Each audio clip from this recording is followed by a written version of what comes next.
Thank you, Judy. And as I say every time, it's always a pleasure to work together with you. Uh, and it's been a pleasure over many decades, and I hope many more decades to come. You and me both.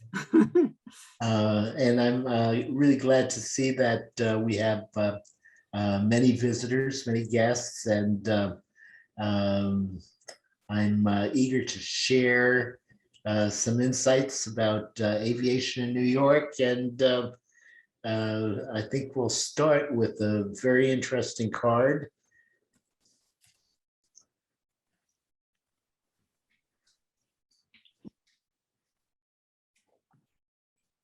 Okay, so there's your title page, and you can go on to the first one.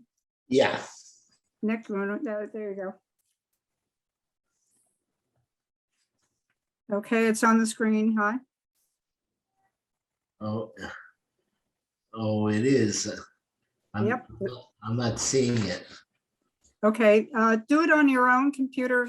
We're having some tech issues, but we'll get it straightened out. This is the City of Skyscrapers, Moses King. Yeah. Okay, so if you can have it on your own computer, and when you're ready, just say next, and then you guys will keep up in your own presentations, okay? Oh, how am I going to know what's on the screen? I'll read it to you, okay? Okay. Well, I start my presentation with a postcard that I've shown before. It's one of the most popular postcards of New York City.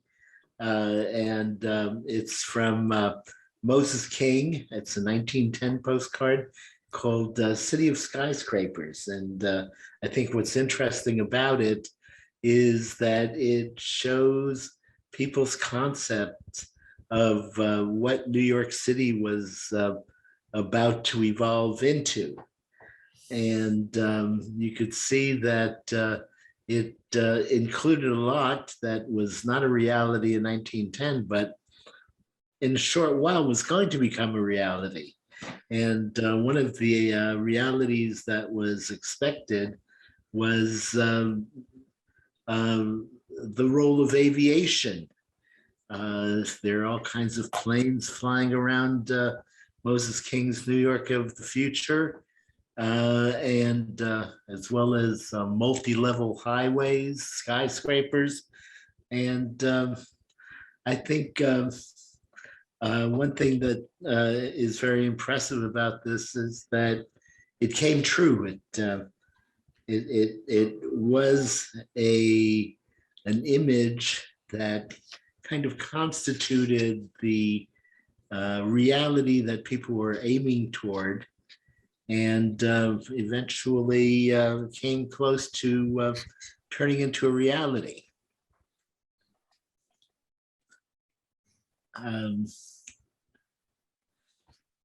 Can I? Whenever you want to go to the next, just say next, and I'll tell you when it's on the screen.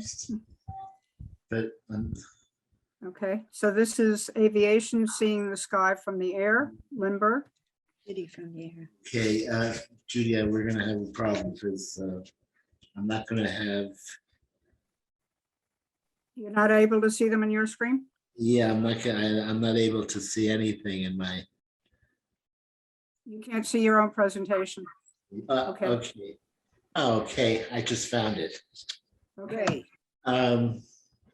Yeah, this is an interesting scene, an interesting postcard scene from 1929, and we've seen the images of Charles Lindbergh taking off to Paris from Floyd Bennett Field in Brooklyn on his momentous trip to Europe. And one thing about aviation cars that's of interest is that many of the aviation cars that you see of New York were made of to commemorate remarkable achievements in aviation. And I say that New York was an important city for aviation. Not only was Charles Lindbergh's flight originating from New York, but Newark Airport also was opened. Ceremony for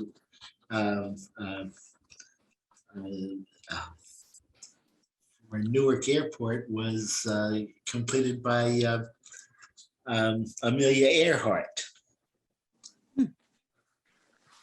Now, just to kind of, and here's another view of New York. It's a fairly early view of an American Airlines flight coming into New York.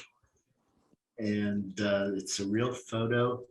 And it shows New York in development and the airline flying just over Governor's Island as it approaches the downtown skyscrapers of the city.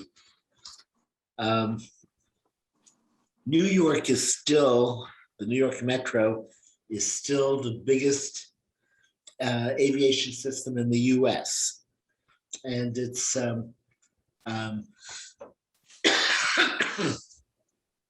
number 2 in the world after London. The main airports for New York City are JFK, Newark, and LaGuardia. They're all run by the Port Authority of New York.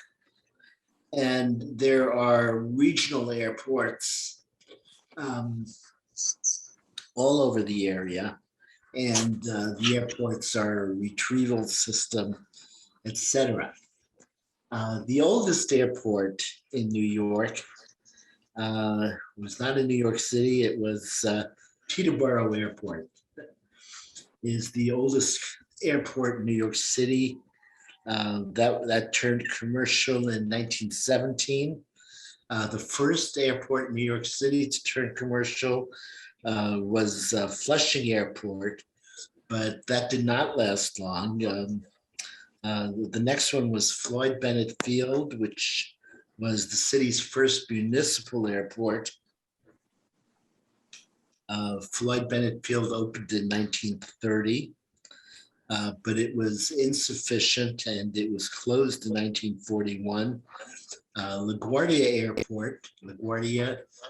Airport, named for Fiorello LaGuardia, the Depression era mayor of New York, who was a tremendous character. One thing that made him such a character was that he was able to campaign in both Yiddish and Italian when he was walking through the streets of New York. LaGuardia's father was Italian and his mother was Jewish. And finally, that was not enough, and JFK opened. Hello. Hello? Whoops. Sorry, I don't know who's speaking. We're going to make sure everybody else is muted. Yeah, go ahead, Hy. If you get a little closer to your mic too, it would help. Okay. Okay. JFK opened as Idlewild Airport in 1948. And these are New York's airports. What has been historically true is that the minute that a renovation is completed at any of the airports, renovation is completely obsolete. New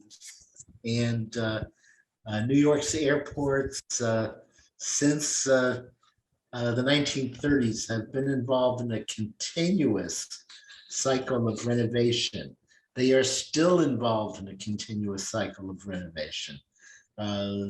Right now, the JFK Airport is being completely rebuilt. Many of you will be happy to know that part of the rebuilding of JFK Airport involves the widening of the Van Wyck Expressway, which has always been a problem. Many of you may know that even though LaGuardia Airport has just been rebuilt, it's going to be rebuilt again. One of the features, the new features of LaGuardia will be the extension of the air train system to LaGuardia Airport. JFK is still the largest airport for international arrivals in the United States, and it's the largest airport for freight shipments. And I had the privilege of being involved briefly in some research on the airports when I was working with the New York City Chamber of Commerce. It's an early job that I had, and an early job where I was able to use market research in the early 80s. And one thing that was happening in the early 80s was that once again, the entire system was changing, and new airports were being built or expanded. Many of you may remember that Atlanta Airport, Atlanta Hartsfield, was being expanded and was intending to become a major hub for American aviation. There were also expansions going on at Los Angeles Airport and San Francisco. And many people in New York were very concerned at that moment because they said, well, are we going to be able to keep our airports? Are we going to be able to continue to be such an important hub? And the truth was fairly easy to figure out. The truth was that New York was so important as an international hub and so irreplaceable at that time as an international hub that it had very little to fear from the expansion of Hartsfield or Dulles or the other airports. So New York went along at that time and actually expanded its international operations and its international business. So this is Hy, just to Yes. double check, should we be moving on from to another slide? We're on the American Airlines one. There's also a little bit of rattling. I don't know if it's from your apartment or somewhere else. It's causing some noise. Okay, so which slide do you want us to be on now? We are on American Airlines. I'm going to move forward. Okay, give me the name of the next. Okay, so Nick, if you want to move forward, please. Yeah. So bombarding New York with flyers from Liberty Bonds. Okay. Oh, what happened? Is that the one you want? Okay. So I wanted to show some of the earliest pictures of airplanes in New York, and this is one of the earliest. This is a real photo postcard of bombarding New York with flyers for Liberty Bonds, and from the Savoy Hotel, you can tell that this photo was taken at about Fifth Avenue and 58th Street. And I can just imagine what it felt like at the time, standing there to be bombarded with flyers. It must have terrified everyone. But these pictures of airplanes in New York are very rare, very delightful. Here's an Army airplane over Lower Manhattan in 1927. Again, a very delightful picture, shows the municipal building, relatively new at that point, and a very small airplane flying over the city. But here's an interesting photo, the Graf Zeppelin returning from world flight in August of 1929. And one thing that's true of New York aviation, or aviation in general, is that we had our, I don't know what you want to call it, our Lisa or MySpace, our technology line that just didn't work out and was eventually dropped. And that technology line was the Zeppelin. Zeppelins are very important. Hi, you want to get some water? That's very important in the history of aviation. In fact, the first airline company was a Zeppelin company. It was known as DELAG, Deutsche Luftfahrt, was the first airline in revenue service. The Zeppelins are rigid, gas-filled structures, and were very economical to run, very effective. I tried to get some details on the Zeppelins. By mid-1914, DELAG had carried over 10,000 fare-paying passengers on over 1,500 flights. This was not just a quick hobby, but the technology and the consumer interface were not well worked out. One of the big problems was that in many cases, they put the gondola on the outside of the airplane, and it was freezing to sit there. The boarding and deboarding was very problematic. But Zeppelins had a bigger problem, and that was World War I. World War I showed that the Zeppelins were very effective as fighting machines. There were several Zeppelin attacks in England, and as a result of that, there were over 500 people killed. Consequently, the Treaty of Versailles, the Allies took away from Germany the right to build and maintain their Zeppelins. It wasn't restored until 1926. And as you know, from 1926 on, in Germany, we saw the rise of fascism. And this is a kind of interesting card because it shows the first passenger mail freight service in 1936 by Zeppelin on the von Hindenburg. And of course, the wings of the Zeppelin are decorated with Nazi symbols. At first, they had a lot of optimism about the Zeppelins.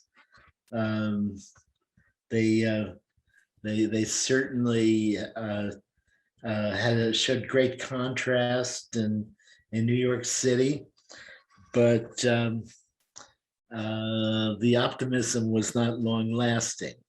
The original intention when the Empire State Building was built was to turn the very top of the Empire State Building into a Zeppelin landing structure, and that was designed into it. But again, the consumer interface did not work well. When it came down to it, it was too windy to comfortably move on board or off board. So the plan to make the Empire State Building a Zeppelin stop disintegrated. There was another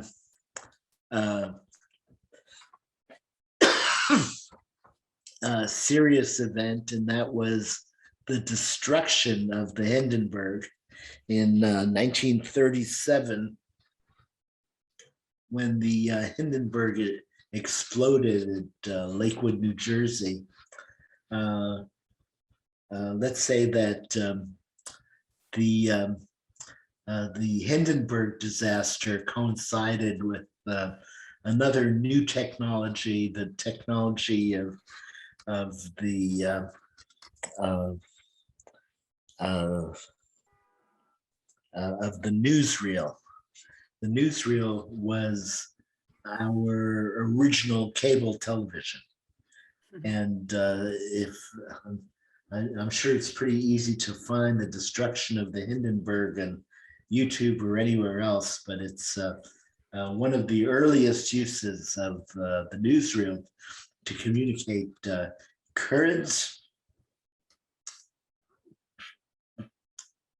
current news, and it was horrible. 36 people were killed, and there was a tremendous gaseous explosion because the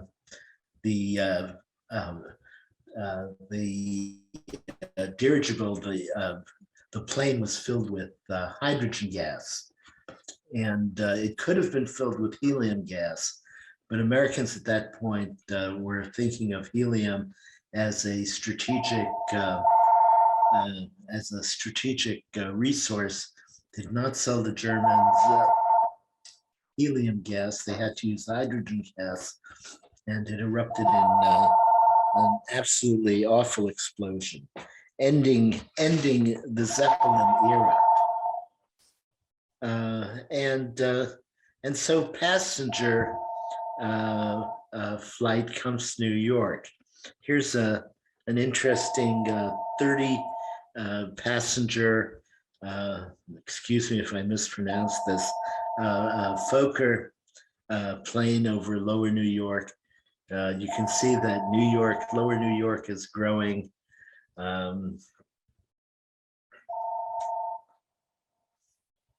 And here is Colonial Air Transport, American Airways, en route to Boston, flight.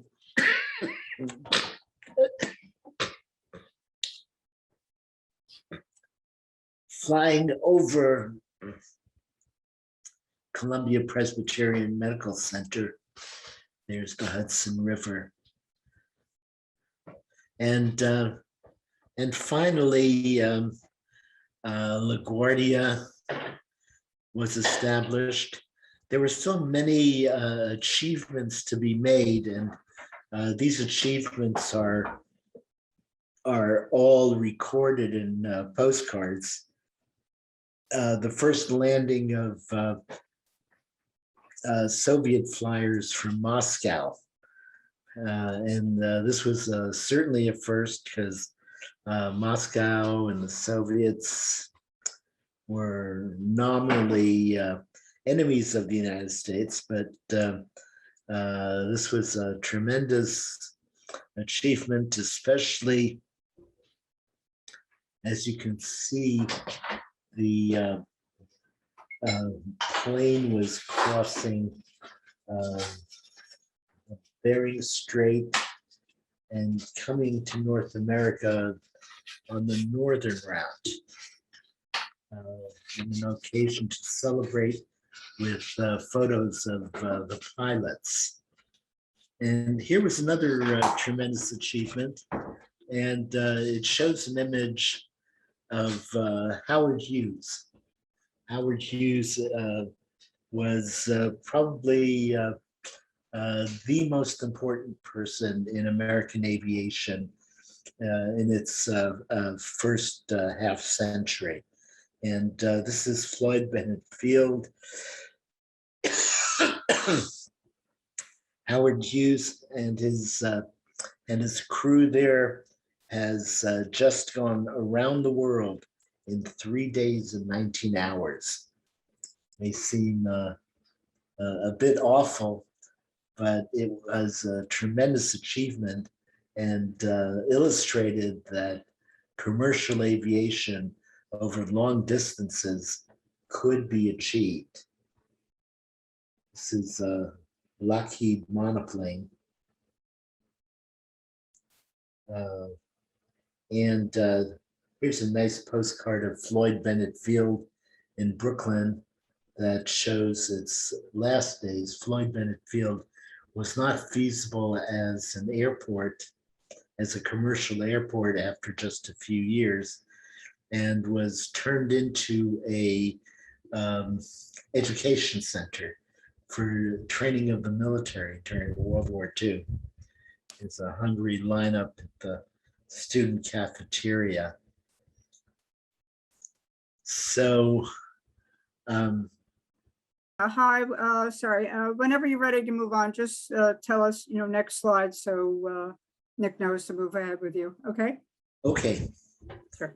So here, here is one of the first of the commercial TWA airliners. Howard Hughes became the head of TWA in the 1930s, and was very important, not just in designing the airlines, but also designing everything that went along with it. And we'll see a lot of evidence of his influence. During the war, the air was regularly protected by Boeing flying fortresses. And you can imagine these flying over the city, flying over the bridges on a regular basis to let people feel that the skies were being protected during World War II. So in 1939, LaGuardia Airport was built. And there are some wonderful cards that illustrate this very first generation of LaGuardia Airport. The first is this map that shows the circulation and the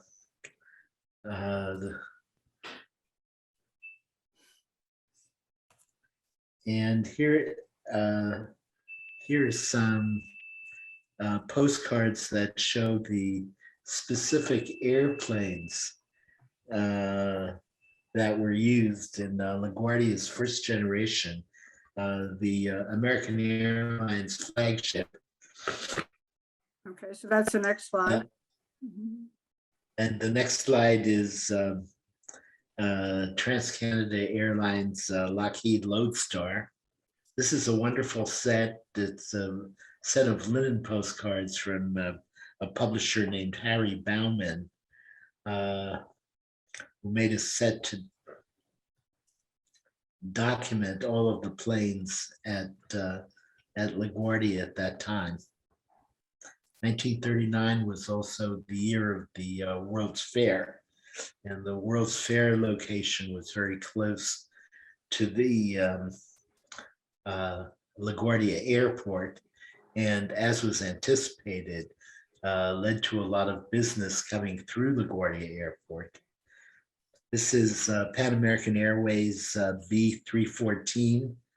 It's the flight deck, and you can imagine all the personnel that was needed at that time to run a plane like this. And we move along to the Yankee Clipper in flight. This is the same plane as the previous one, but it's already in flight.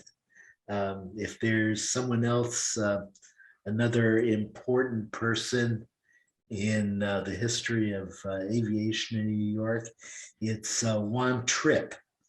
Juan Trippe was the head of Pan American Airlines and ran the most important service in the Americas, through the Caribbean, through South America.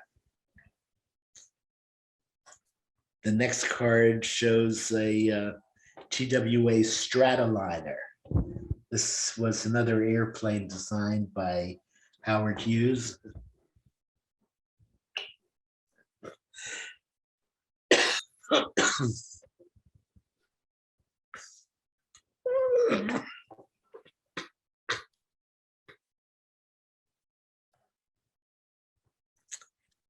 And the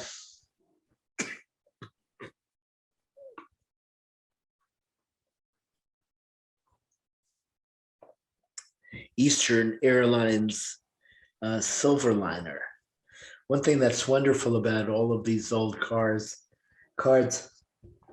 is that they show the brands that are no longer flying, but that we have memories of.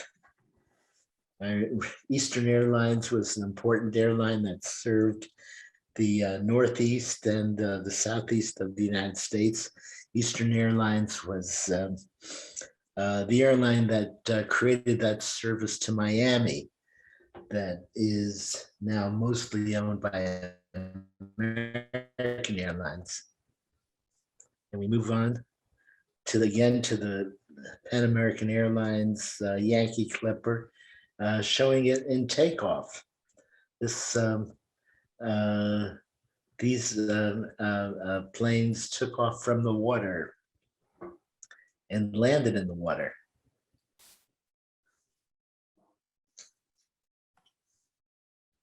The next one shows another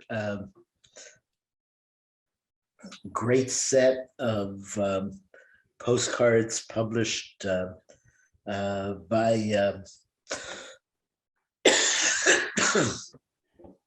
William Hoff and LaGuardia Airport. And this is a wonderful series of real photo postcards that shows, illustrates the dynamism and the optimism that accompanied these airplanes.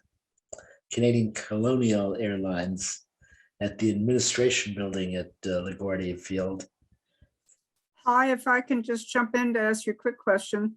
Who sold these postcards, and were they sold at the airports themselves? Were they sent out as promo pieces? I mean, how were they used, you know?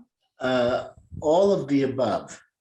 Many were sent out as promo pieces by the airlines themselves. And also many were sold at newsstands and at cafes and restaurants all over LaGuardia. There's an important company called Union News. Union News was the owner of many of the newsstands that occupied the transportation venues all across the 5 boroughs.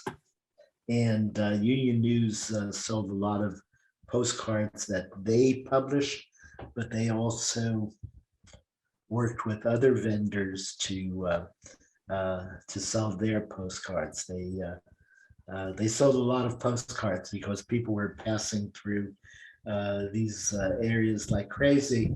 And Union News also had the concessions at Grand Central Station, at Pennsylvania Station.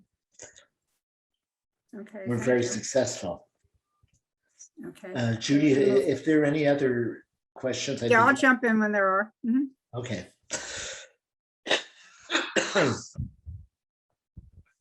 Here's another great scene of an aerial view of LaGuardia.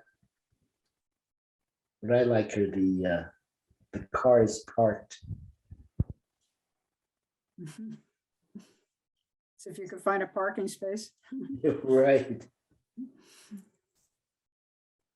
You know, Okay. many of these buildings, if you look very closely when you're at the airport, you can tell that many of these buildings were incorporated into the design of hangars and other buildings at the airport. Okay. Joanne, you wanted to ask a question? You How do you unmute? know, Judy? Yeah. Oh, I'm sorry. I didn't see the actual one up. It's such a broad question, Hy, and please forgive me, but I'm going to ask it anyhow. Okay. You mentioned how Eastern Airlines is no longer in business. I mean, so many of them went defunct. So many. And we flew them as young women, young men, whatever. What happened? What went wrong? They were financially unstable. That many? They Yeah, didn't. they couldn't operate on their own. Their routes were taken over by other airlines. For example, American Airlines took over the routes of Eastern Airlines, took over the routes of Pan American Airlines. Mhm. So if you're flying American Airlines to Buenos Aires or Sao Paulo, you're flying on runways and going to hangars that were originally owned by Pan American Airlines. And sometimes Right, right. I love to rummage around and see what I can find at Well, let these. me just add one thing, Yeah. and then we'll let you move on. Thanks, Joanne, which is Eastern Airlines just had a horrendous crash years ago, and that pretty much brought them down financially. Yeah, Anyway, they you can go ahead. couldn't make it Hi. financially because of crashes, but it was, and sometimes a really bad, serious crash had a tremendous marketing effect. Right, You just understandably. couldn't, and people just couldn't go down to the airport and get on a plane the Yeah. next day. Yeah, that's bankruptcy, sure. Here's a Okay. beautiful bas relief, and this is still at the Okay, so this is the next slide. at the airport. It's and Yes. I love where it says limousines. Shoo. No schleppy cabs. Yeah, limousines to airports, cabs and buses. Not wanted. Great Art Deco. Okay, And the next one shows United Airlines. United Airlines. United Airlines inherited many of the Western airlines that couldn't make it. And as did Delta. Delta inherited Northwest, and United Airlines inherited Braniff and others. But it was an age of consolidation that went on. And what was happening, you can tell from the technology, the airline technology was moving from prop jets, propeller augmented jets, to jet aircraft. Well, actually, at first they were moving from propellers to prop jets to jets.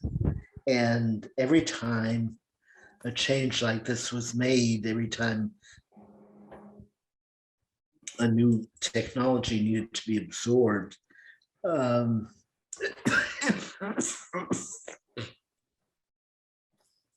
they had to invest in new infrastructure, new waiting rooms, and some of you with a long history at the New York airports, I'm sure you have memories of how the waiting rooms changed, and all of a sudden, instead of getting on the plane a few feet from the sales counter, you had to go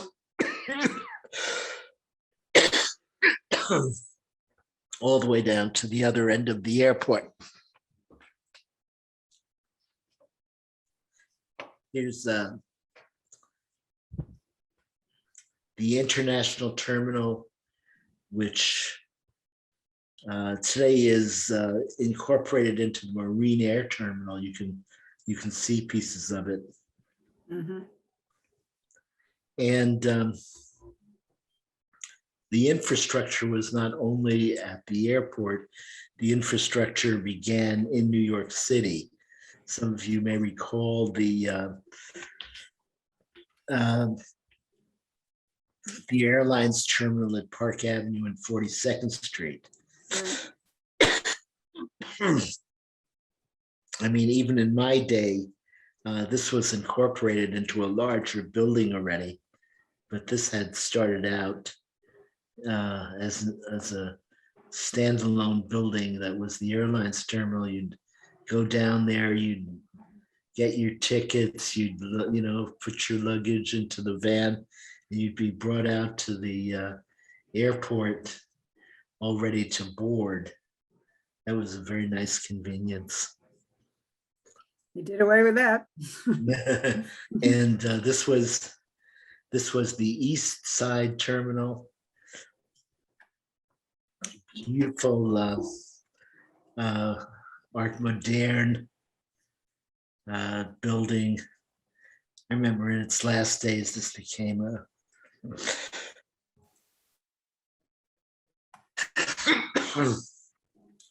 really derelict structure, kind of awful. And here is an example of an airline office run by the airline itself. The Venezuelan Airlines office over on Fifth Avenue. I think it's the other slide you were showing, Nick, show the office. Yeah, this is a beautiful linen card, but if you were going to Venezuela, you got your tickets and everything from a handler on Fifth Avenue, and it was very comfortable and convenient to go out to the airport. Here's something that took off. Sometimes New York Airways helicopter to the airport. Okay, set the next slide. Mhm. The next slide shows the interior of a plane. And if I love this slide. This is Is this it, the DC Mercury American Airlines? yeah, nonstop, coast to coast. And nonstop for them was probably about 9 hours. Mhm. And you see that everybody is dressed in a jacket and tie. And the women wearing hats.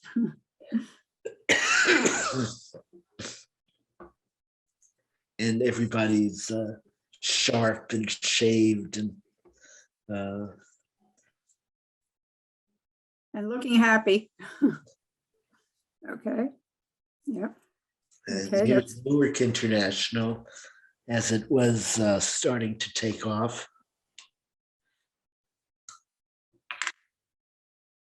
Mhm. Yeah, you can see the World Trade Towers. I think that is, or And you here's can see something the that skyline. many of you probably do not remember. This is the first generation of Idlewild Airport. Okay, that's the next slide. When it was constructed in 1948. And Looks like a jail. Doesn't it look like a prison? sure does. Yeah. It was constructed by the Port Authority, and the Port Authority realized that it had to expand its services, its international services extensively. So here was Idlewild at that time, just a big old golf course. Here's another view of Idlewild Airport when it was New York International Airport. And the back of this card is something special, and you'll appreciate this, Judy. But Okay, that's the sometimes next slide. Mhm. the next slide. Sometimes Research director, yes. sometimes the cards were used to support market research for the airlines. And here's a postcard sent from Art McNally, research director at Newsweek. I don't remember him. but it gives a few little details about the market and offers you the complete report. I'm sure that people lined up to get that report, Judy. I'm sure it was fascinating. Okay. And here's the next card. The newly minted Eastern Airlines terminal at LaGuardia. I'm sorry, at Idlewild. But this card is from about 1962. And 1 year later, something happened that changed the identity of the airlines. There's another one from about 1962 showing very small structures greeting the passengers. Suddenly, the structures get a little bit bigger. That one in the front. Is this the next card? Which Yeah. card is this? Any auto? Yeah, this is Idlewild Airport. Wish you were here. Okay. And there's a round structure there.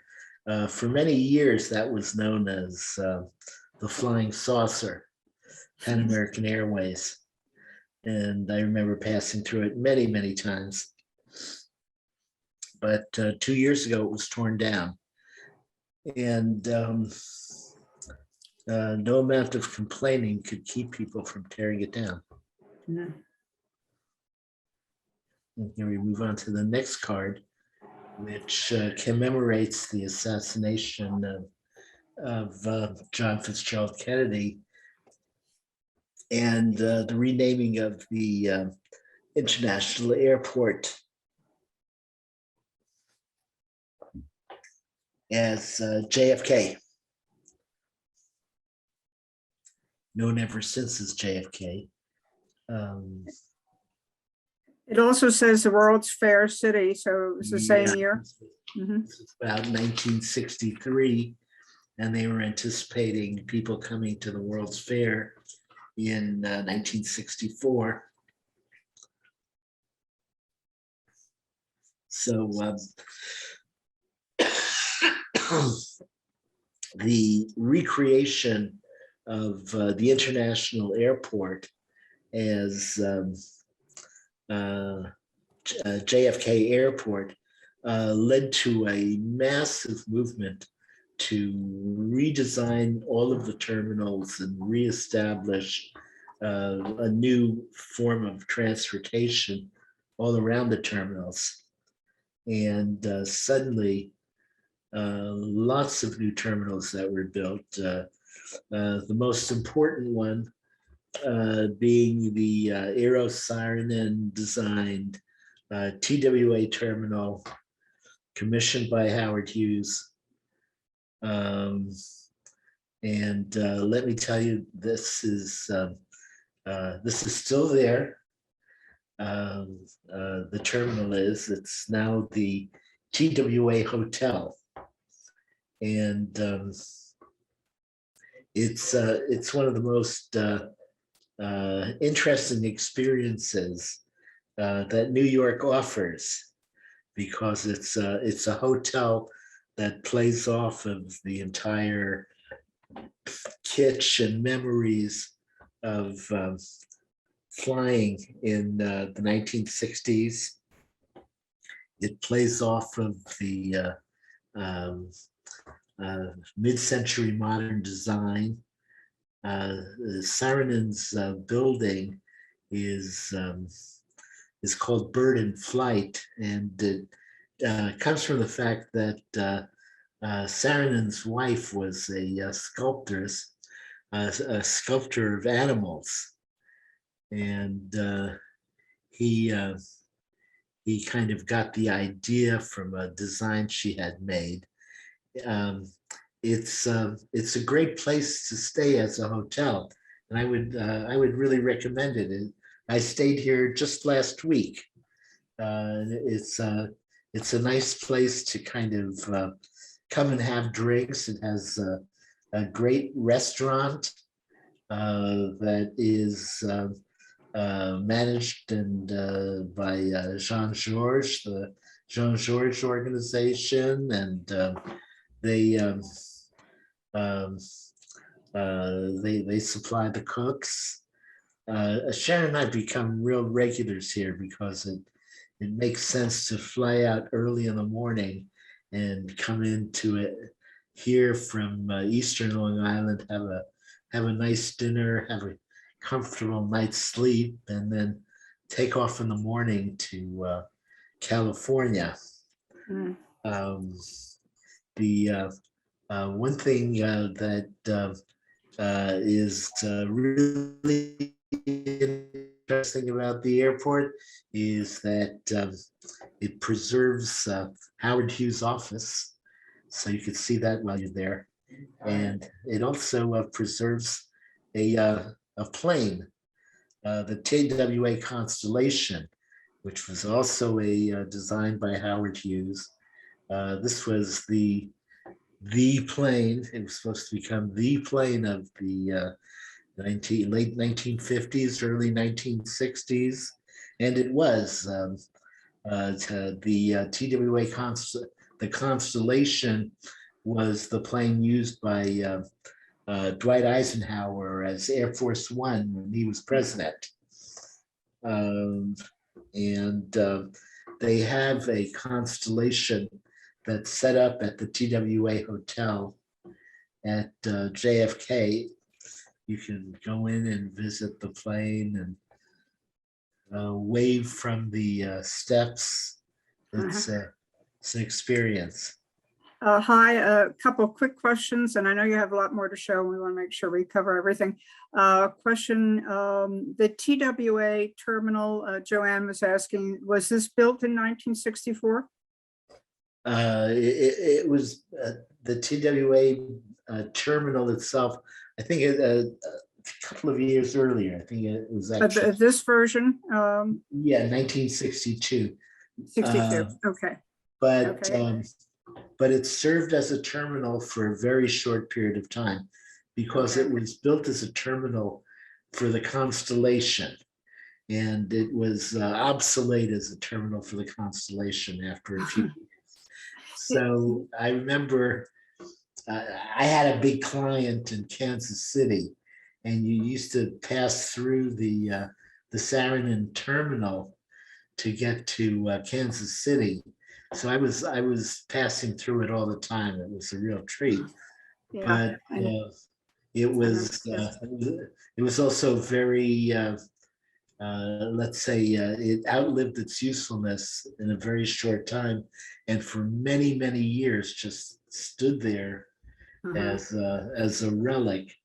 And the JetBlue terminal was built up around it. Well, JetBlue finally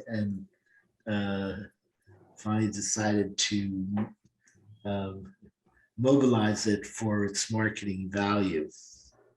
So, quickie question, was Idlewild named after a person? Was it named after a place? It was named after a place. Idlewild was the name of the area. Okay.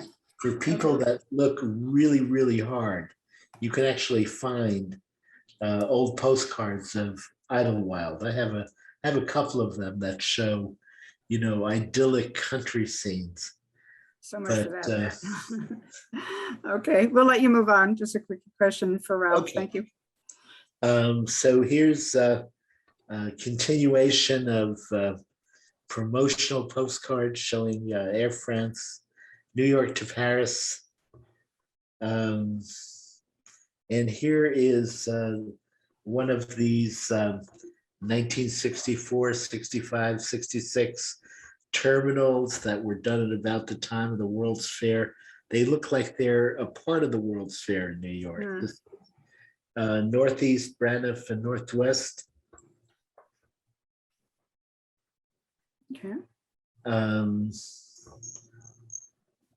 And all of those airlines were absorbed into other airlines.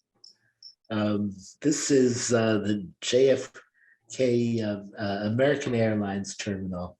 Okay, so And next, yep, this, some of you may remember this because it was only torn down about 10 years ago.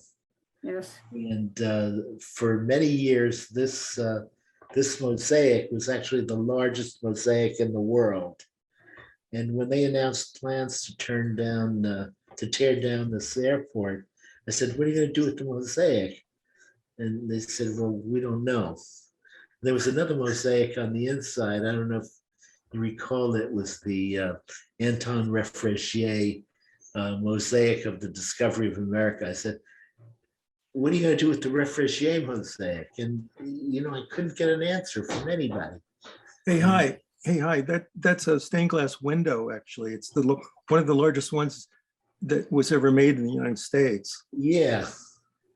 It was an amazing window. Hmm. But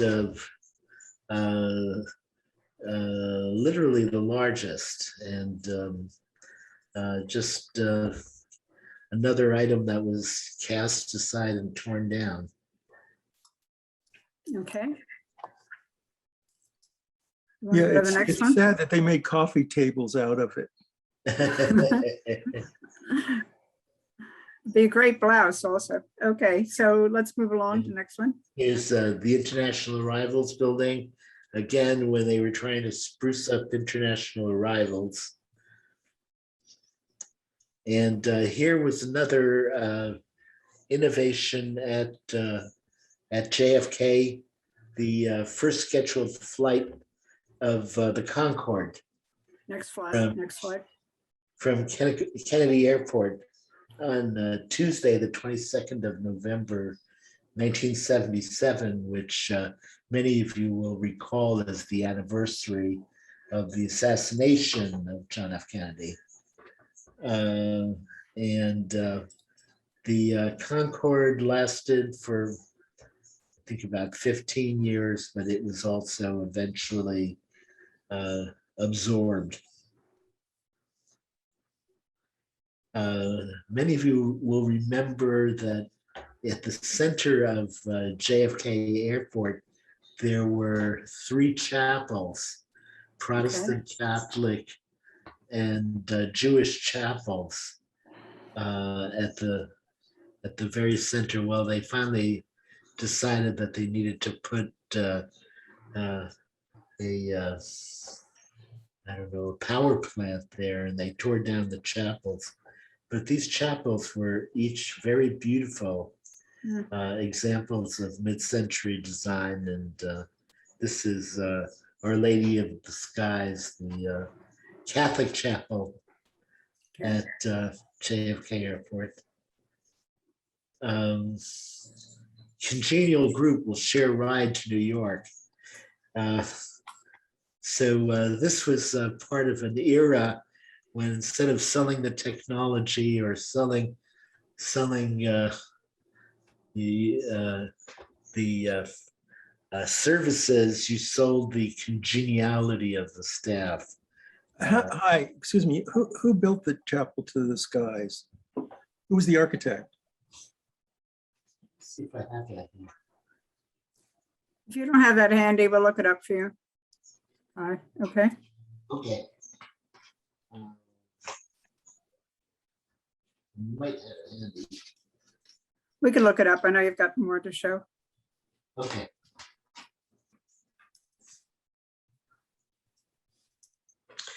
It's not on the card. So this is an example of the marketing kind of starting to go wrong. And there was a period of time when flying was all about fly me.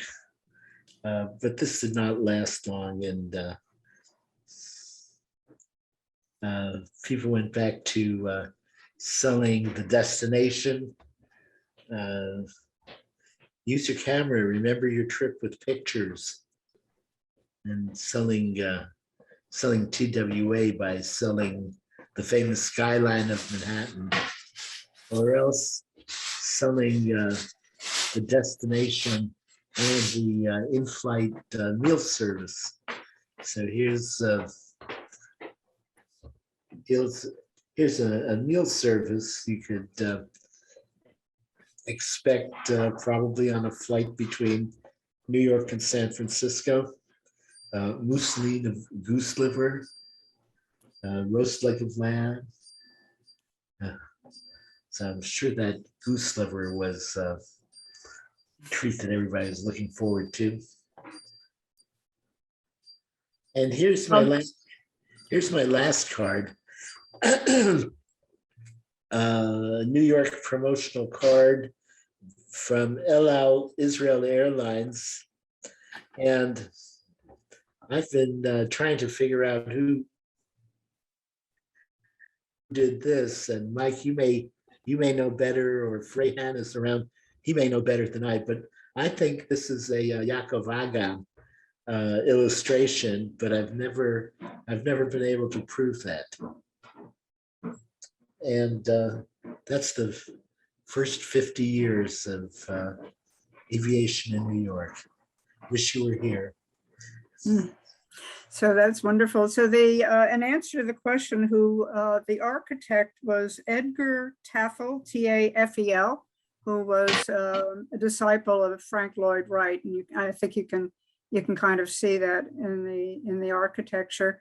There was a note in chat from Robert, who's a pilot himself, by the way, just a correction that Lindbergh flew out of Roosevelt Field. So that was he said that was the correct one. You know, these pictures are great. You mentioned Hy, and maybe, I don't know if you want to show it on screen, and then Rita, I'll go to you, that a number of the postcards showing, quote, stewardesses, as they were then called, not flight attendants, were kind of sexist. Do you want to comment on that? And then we'll go to Rita. Mm-hmm. Well, I didn't want to show many of these, but Thank you. it was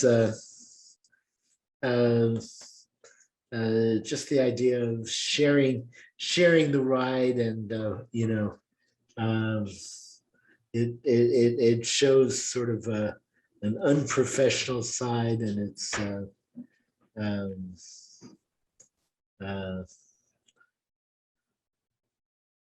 I can't remember the airline. There's an airline that really promoted how sexy its flight attendants were. So yeah, that was sexism was pretty blatant. And I remember being on some flights myself where I got, because I flew so much as a focus group moderator, I got upgraded to first class. I never paid for it myself. And the flight attendants paid a lot more attention to the men in first class than they did to the women, I can tell you. Yes. So it was on both sides. Yes. Rita, definitely. you want to come on in, and you had a question or a comment? No, it was just a memory. My first flight to Europe with my husband was shortly after World War II. It was a double-decker. Friends came to see us off. We were served with white tablecloths and cocktails, but it took 22 hours. And when the weather was going, I forget in which direction, we took several flights. You stopped at Gander, and because to refuel, depending on what the winds were. And I remember one flight with our children when we all had to stay overnight in Gander because we couldn't take off. So they were wonderful and luxurious, and travel was great, but it took a hell of a long time to get any place. I once had to stay at that airport for 5 hours waiting to be able to take off. Yeah, I did too. Yeah. The DC-10 crash in Iowa. Remember that terrible cornfield crash? And we all got grounded in Gander coming back from London, and we got stuck overnight. I have to see it come from away. You know, I should see it. Right? There's a note in chat from Susan Oringer, who I believe is a flight attendant herself, said that Braniff and National in particular, and I think Braniff's the one that sticks in my brain, promoted sexy stewardesses. Yeah, I kind of remember Braniff myself. I didn't. Yeah. So, Hy, just a question about what was the importance, do you think, of the airlines to New York City's economy? Or the fact, I mean, we are a port city, as this picture well shows, but how important do you think air travel was to the city's economy? Well, it was tremendously important, and you can imagine if the city's doing focus groups on this in 1980 and trying to figure out how to maintain its position as the leading American airline city. It was important to a lot of people. And the solution was growing in international business in New York. That was, I remember that was one of the conclusions that we arrived at. It wasn't just more international travel to New York. It was making New York a more congenial place for international business that would be inviting to international travelers. And I think we did, we certainly did our best. One of the things that we did was create a kind of little organization of New York City bankers from foreign banks, and also did some research on them, and had to recruit them myself. Mhm. How important was it to the economy of New York? That's what she asked. Yeah, and it was critical to the economy of New York, and I think that's something that we have to keep as Yeah. as a standard. We have to keep thinking about being an international marketplace. Yes. I see Yeah. some people agree. So we just have a couple minutes left. If anybody else wants to comment on air travel memories of New York, or we have members of your postcard group, if any of them want to comment, or in addition to Michael, about postcards, we'd love to hear it. Well, certainly air travel is, and just life in general, a lot more casual. There's nothing special. People don't get dressed up for first class, or probably for just about anything other than running for president. So, it's interesting to go back and think of those old days. You have another class for us at the end of the season, our last week, Hy, on the food in New York. And Yeah. I wonder if you could just briefly talk about that. And then if anybody else wants to jump in before we finish, that would be great. So yeah, tell us about your next session. One thing that has always made New York very distinctive is its amazing variety of restaurants, ethnic restaurants, specialty restaurants. And it's been this way from the very beginning. People have always come to New York to take part in its ethnic cuisines. So this presentation will focus on New York's cuisines and New York's styles of restaurants, and again, something that was as valid 100 years ago as it is today. Mhm. And still goes on today, fortunately.